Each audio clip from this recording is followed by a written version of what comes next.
Welcome to episode 3 of Coach Stories, brought to you by DiBernardoSoccerSchool.com, the complete online soccer coaching school offering the youth diploma, senior diploma, and cognitive diploma. Check us out again at DiBernardoSoccerSchool.com. So episode 3 is going to build on episode number 1 and 2. In episode 1, we discussed how important it is to understand the environment that you're coaching in. What's your coaching situation? Episode 2, we covered the importance of building relationships inside that environment. And in episode 3 now, we're going to take on the importance of establishing values. So let me jump in with a little story of back when I used to teach the GED program, night school program back in Bridgeport, Connecticut. So I taught elementary school. I think it was pre-K through 5th grade, and in the afternoons I'd have a few hours off, and then a couple days a week I would teach the GED program at Bridgeport Central High School. And depending on what I did during those couple hours, either I went outside, played some soccer, ran around the track, or I sat and did work in the teacher's lounge at Bridgeport Central. And one day there was a teacher in there, and she asked me what I was working on, and we got into this discussion, and she was working on her master's degree in education, and we started the conversation about how to administer effectively. And I told her about my experience in the New York City Board of Ed, where, basically you are a file number. And when I say that, you really are just a file number. And whatever happens, it depends who's going to write who up, whatever it is. And I always felt that not everybody in the organization was always doing what was necessary for the best interest of the student. And what I mean by that was maybe we were caught up on test scores as well. If a student didn't hit a certain test score, they wouldn't be promoted with the no student left behind.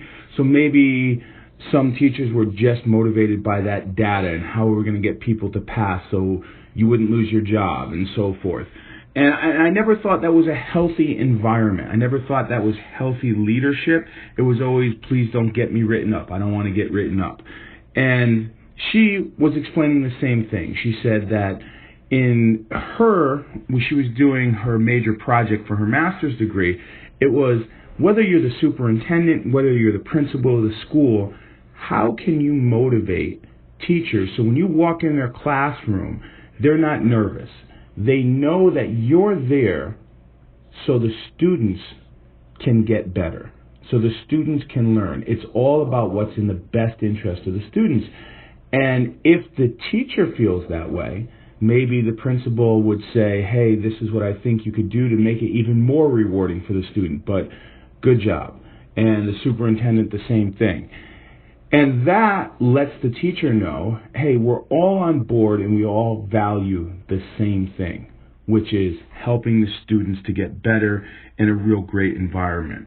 So when I look at that, it really says that as a soccer coach, you have to determine what does your team value? Like, how are you going to make your team culture? And it brings me to a few stories. I remember Tony DeCicco, when he was running the women's U.S. national team, he would say that we value fitness. So if you come into a U.S. national team camp, even if the players don't know who you are, if you come in unfit, it's disrespectful. It shows that you didn't value fitness, and it shows a disrespect to your teammates, even though you don't even know who they are. You just came in, you're unfit, it's disrespectful to the environment, and you're not valuing that. So I remember another story he told about how everybody helps with equipment.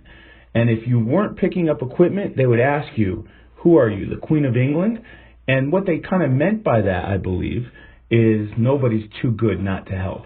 And for me, in my own coaching situation, I really do think it's important for the coaches. I move the goalposts with the kids. I pick up the cones with the kids. I help pick up trash. All that stuff for me is very, very important. Just because I'm the coach doesn't mean that I should not be displaying the values that I want to see from the players. And nobody is bigger than the team.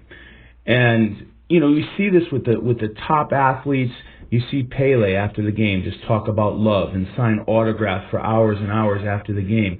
I remember I got to meet him one time, and Pele was tremendous. He shook my hand, and he shook everybody's hand that came and said, "Hey, thank you so much for coming." And that's Pele, the greatest player possibly ever to play the game, thanking someone like myself and everybody else that was there. Humility is another important thing. So as a coach, what you could take to your program is you put values on behavior, sportsmanship, how you treat the referee, how you treat the other team.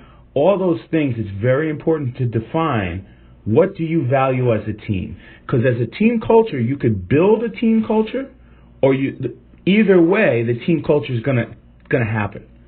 That team is going to evolve into something.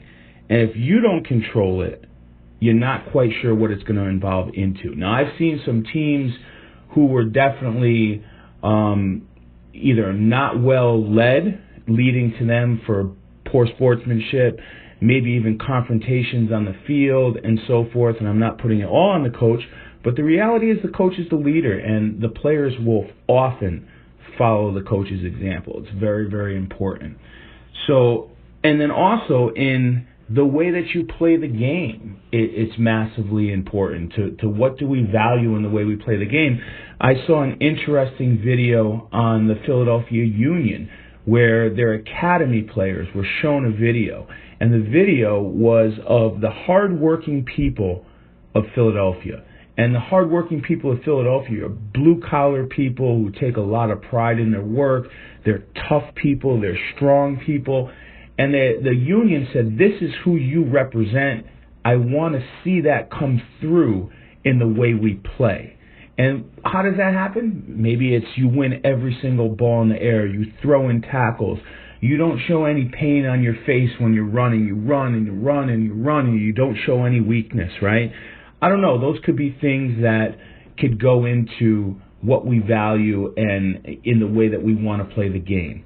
So for me, what I would say is when you're developing a team culture, you want to take it from how behavior stuff to also how you play the game. And so that's part 3 about setting what you value with your team, from behavior to the way you play the game. Hope you enjoyed episode 3. Episode 4 will build upon episode 3. Remember, check out my YouTube channel at Marcus DiBernardo, my blog at CoachDiBernardo.com, my online soccer coaching school at DiBernardoSoccerSchool.com. And all my books are available. If you look up Marcus DiBernardo Amazon Author Central page, I have over 60 books online. Thanks for listening. See you episode 4.